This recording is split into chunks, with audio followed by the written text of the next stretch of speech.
Hey everyone, welcome back. We are going to take a look at coding a map now. We took a look at the ideas behind it in the past couple of videos. So this is going to be a long one. Feel free to jump forward, repeat as you see fit. It's going to be pretty detailed. The code for this is well, actually you can't see it's off screen. It's called Simple Map Example. I'm going to load this code into a Google Doc up on the shared drive, and you can take a look at it, you can copy it, but let's go through some of the details. The first thing that we want to talk about is splitting up the work that we're going to be doing, the algorithm, into different functions. And you can see that I've got some functions down here that are predefined. Is key present? We've talked about a key that points to values in the map, and this is going to determine if a particular key is already present in the map. We'll talk about how that works later. There's an update value. That's for when they find a key and you need to add a new value to the value list. There is set pair, and that's a key and a value. When you don't find a particular key in the map, this is what's going to put that key in there with its first value. Get key set is just a way to get the entire group of keys, and we'll talk about that when we go through the main line of the code. Get value, and you can see we're not really using it here, but it's just a function for good use. This is going to return a particular value for a key or a list of indices in our case. Sort list down here is going to take a list of either numbers or strings, and it's going to sort them in either ascending order or, well, ascending order, both strings like alphabetical order or numbers. Sort on entry is, you don't need to worry about that right now. This is just sorting the map as it goes. And split input by comma is for something we talked about when you see entries in the table that have commas in them. It's just a way to deal with it. We will address those later, but right now the goal of this is to just show you how we're going to code up a single simple map. We're going to look for certain keys, we're going to find their values, and we're going to develop a table. And I've got a screen over here, this particular control. In fact, let's go over to the design mode. This is what I call breed dropdown. We're going to be sorting a dog list based on breed. This little window here, diagnostic test, this is just something that you can set the text in so that you can debug your code in real time, and we'll show you some stuff as that progresses. We start out with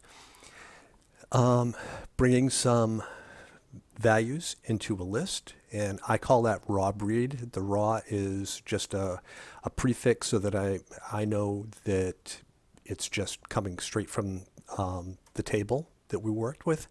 And now you can see we're going to create a map that connects keys to values. The map will store entries in the key value format, and the key is going to be the breed string, and the value is going to be the list of indices that are associated with that breed. So I'm going to create some lists here. The first one is the map, the breed map, and that's going to be our map with key value entries.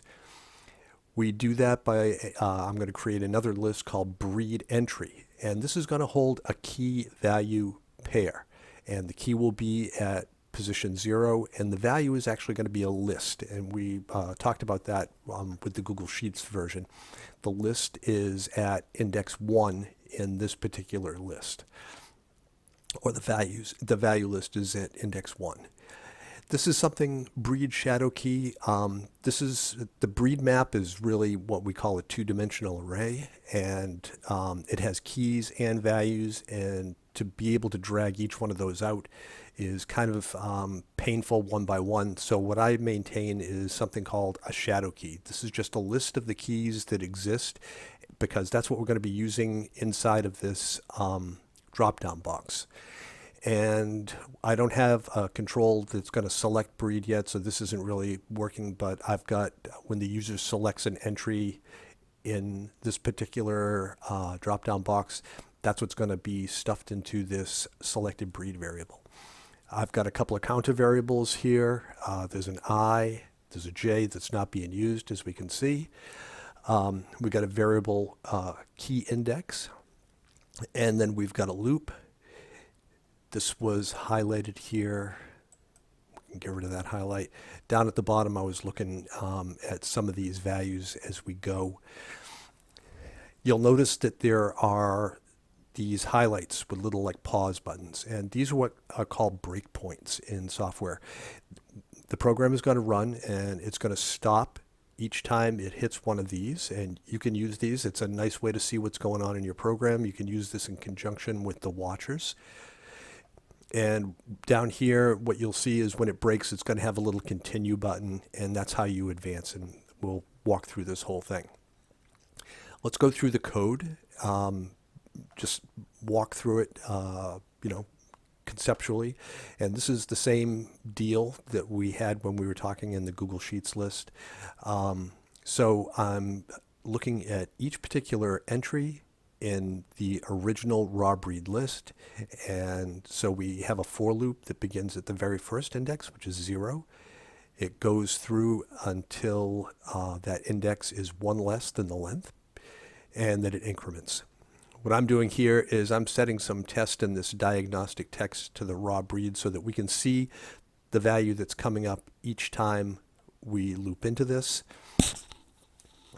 It's also, we also are breaking it. Key index is key present. So what I'm looking for here is the name is the key.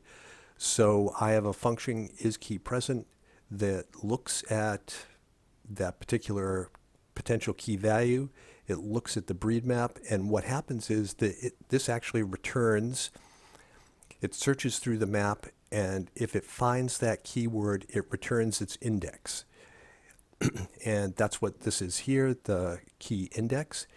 The idea is that keys, because the index values are, everything starts at 0 and goes to some max value.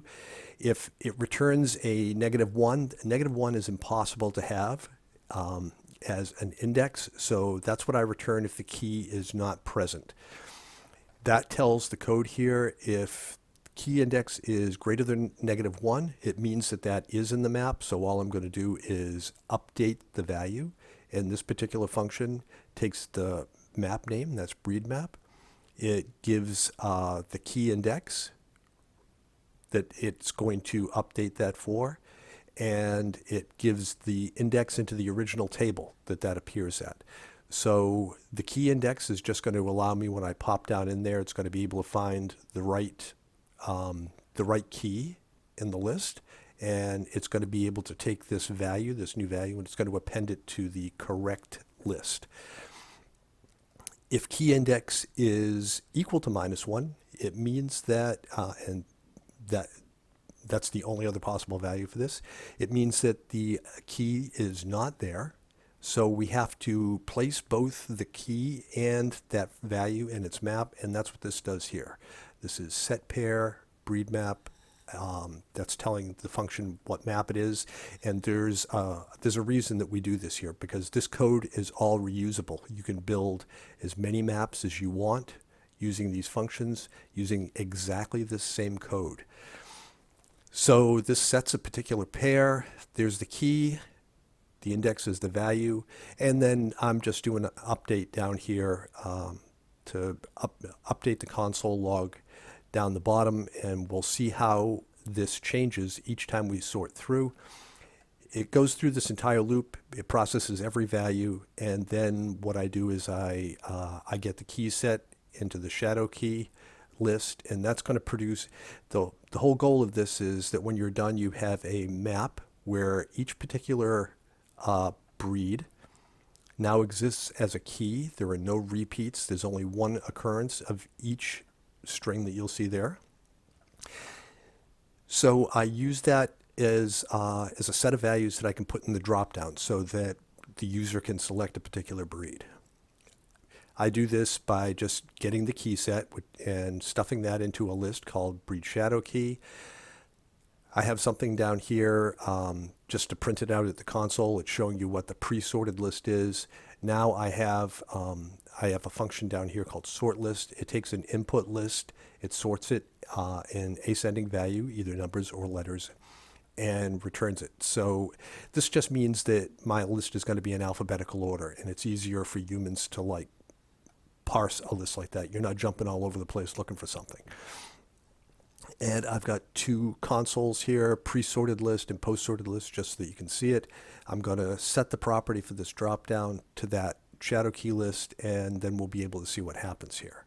That's all this is doing. So let's run this, and we'll step through it. You'll see I have some breakpoints, and we'll talk about what happens as we go. Let's see. So we'll start running, and we've imported our raw data into the list, this raw breed, and now we're parsing through each list. So we're about to take a look at what the first name is, and that should pop up in this box. And so we've broken it. This line set text has not been executed yet. So I hit the continue button, and we'll see that the first value is toy that appears. Now we're going to check to see if that is present. We know that it isn't because the map is empty right now. So this business here, key index, will be returned 1. We should see this break down here at set pair. Let's continue on. And sure enough, it is. When I run this again, it's going to stop before we see the updated name, but what's going to happen is down here, it's going to print out the current map, and we'll take a look at what happens.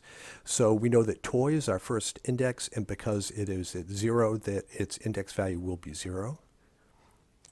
And sure enough, down the bottom here, we have array, and it's 2. And we can see that within that array, that the index is toy.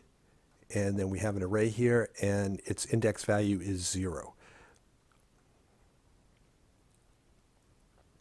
We can close that out. We're going to go to our next value. This is going to show us the next dog breed that comes in the list, and that is hound. We have that over here. We know that that's not present in the keys, so this is going to pop down here to set pair again. We'll continue. When I allow the code to continue to stop before we see the next name, this should have 2 values in it. So and sure enough it does. And the first value, again, it hasn't changed, right? That's going to be toy, and that index is 0. That's the mapping there. But now we have a new entry, and this is hound, and it was at index 1, which makes sense. So we'll close this down. We're going to continue on. The next one is terrier. We know that that's not in the list. So it's going to pop down to adding it to the list. This is going to crank out another entry down here, and we can see that the third entry, we won't bother looking at the first 2 because we know what those are. And this is terrier, and its index is 2. Makes sense, right? That's where we are on the list. We'll go one more, and working. We know that working is not in the list, and this is going to jump down, and it will stick that into the map. This will be updated again, and what we have down here is the last one is going to be working, and its index should be 3. We're going to continue on, and this is going to get us our next value. And we see that working has popped up again. So when we try to get the key index, working is already in the array. It's not going to jump down to reestablish another key. It's just going to update that. So let's see if that happens. And sure enough, the key comes back.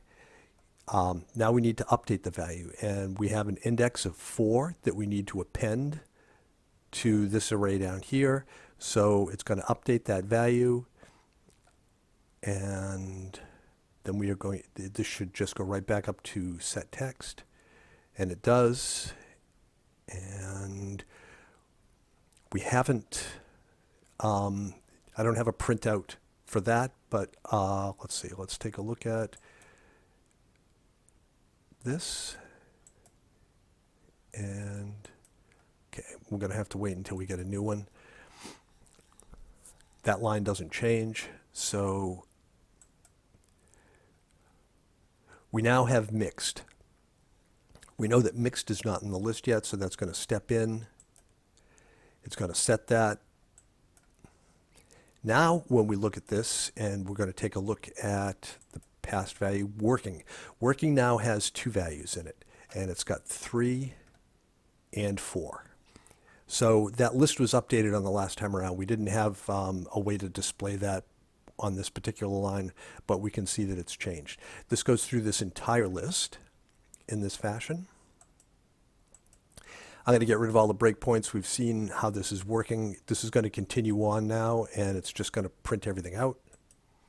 And sure enough, it comes down, and let's shrink this. And we can see that it produced a key list, and the pre-sorted list was toy, hound, terrier, working, mixed, non-sporting, sporting, and herding, which is not in alphabetical order. And then once we do the sort, it comes out as herding, hound, mixed, non-sporting, sporting, terrier, toy, and working. That's just easier for us to parse. So this breed shadow key now contains the sorted list. And that's what I set to my dropdown. And you can see up here that all of those values are there. Now the user can select whichever one they want. And when you have this in this fashion, when you select this, you have a map that you can go to. You would get the selected breed. You would search the map for that key. It would return a list of indices, and then you can do some comparison. But this is just one way to create a single map, and these functions are reusable. This is a big thing in software development. The idea is that you're always going to construct the map in the same way. You're going to use these functions as is, and once you get this to work, it means that it works for everything. So basically you're copying and pasting, or you're just calling the same functions. And then once you develop other maps, now you have a set of indices, and that becomes a common comparison also. That once you write an algorithm that tests to see if a particular index is in multiple maps, that's reusable also.